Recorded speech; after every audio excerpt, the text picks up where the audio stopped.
Hi everyone, I am Saumya from stock से। चलो बिना किसी देरी से स्टार्ट करते हैं आज का पहला न्यूज। इन्फोसिस ने इकोनॉमिस्ट इम्पैक्ट के साथ मिलकर सस्टेनेबिलिटी एटलस लॉन्च किया है।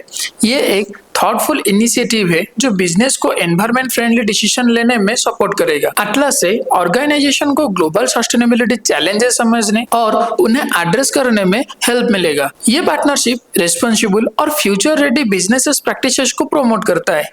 इन्फोसिस के ये स्टेप सस्टेनेबल ग्रोथ के डिसीजन में एक स्ट्रॉन्ग कंट्रीब्यूशन है। इसी के साथ अगर हम नेक्स्ट न्यूज के ऊपर ध्यान दें तो इंडिया ने यूके के साथ इलेक्ट्रिक और कॉम्बशन इंजन व्हीकल्स के लिए अलग इंपोर्ट कोड्स ऑफर किए हैं।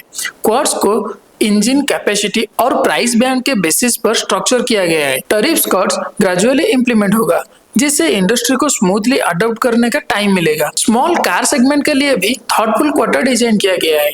डील से दोनों कंट्रीज के बीच ट्रेड और कोऑपरेशन स्ट्रांग होगा। इसी के साथ अगर हम नेक्स्ट न्यूज के ऊपर ध्यान दें तो इंडियन गवर्नमेंट ने पोर्ट्स, टर्मिनल्स और शिपयार्ड की सिक्योरिटी सिस्टम को अपग्रेड करने का डायरेक्टिव दिया है। इस मूव से मैरीटाइम इंफ्रास्ट्रक्चर और ऑपरेशन को ज्यादा सिक्योर और एफिशिएंट बनेगा।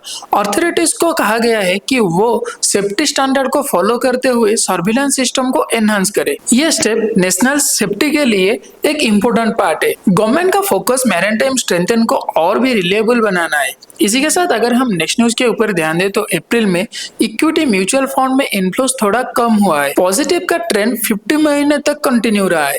रिटेल इन्वेस्टर का एसआईपी ने इन्वेस्टिंग हैबिट को स्ट्रॉन्ग बना के रखा है। मार्केट का अप्स एंड डाउन के बावजूद भी इन्वेस्टर का कॉन्फिडेंस बना हुआ है।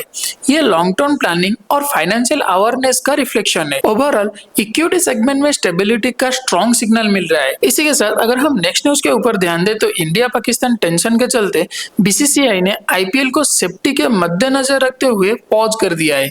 ये डिसीजन पब्लिक सेफ्टी और नेशनल इंटरेस्ट को प्रायोरिटी देने के लिए है। प्लेयर्स, स्टाफ्स और फैंस के वेलबींग को इंश्योर करना बहुत जरूरी है। सिचुएशन मॉनिटर किया जा रहा है और सुइटेबल टाइम पर आईपीएल फिर से शुरू होगा। ये रेस्पॉन्सिबल और बैलेंस डिसीजन मेकिंग का एक एग्जांपल है। इसी के साथ अगर हम नेक्स्ट न्यूज के ऊपर ध्यान दें तो अप्रैल में mutual fund SIP inflows 26,632 crore तक पहुंच गया, जो एक न्यू रिकॉर्ड है। यह growth long term investor trust और डिसिप्लिन इन्वेस्टर को दिखाता है। मार्केट फ्लक्चुएशन के बावजूद भी लोग फाइनेंशियल प्लानिंग पर फोकस कर रहे हैं। एसआईपीज फाइनेंशियल इंडिपेंडेंस की तरफ एक पॉजिटिव स्टेप है। म्यूचुअल फंड इंडस्ट्री के लिए ये एक स्ट्रॉन्ग मोमेंटम का सिग्नल है।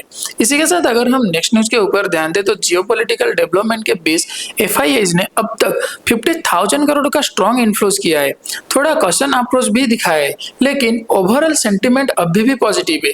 इंडिया की इकोनॉमी और फंडामेंटल स्ट्रॉन्ग है, जो इन्वेस्टर को अट्रैक्ट कर रहा है। सिचुएशन स्टेबल होते ही मोमेंटम फिर से पिकअप होने का चांस है।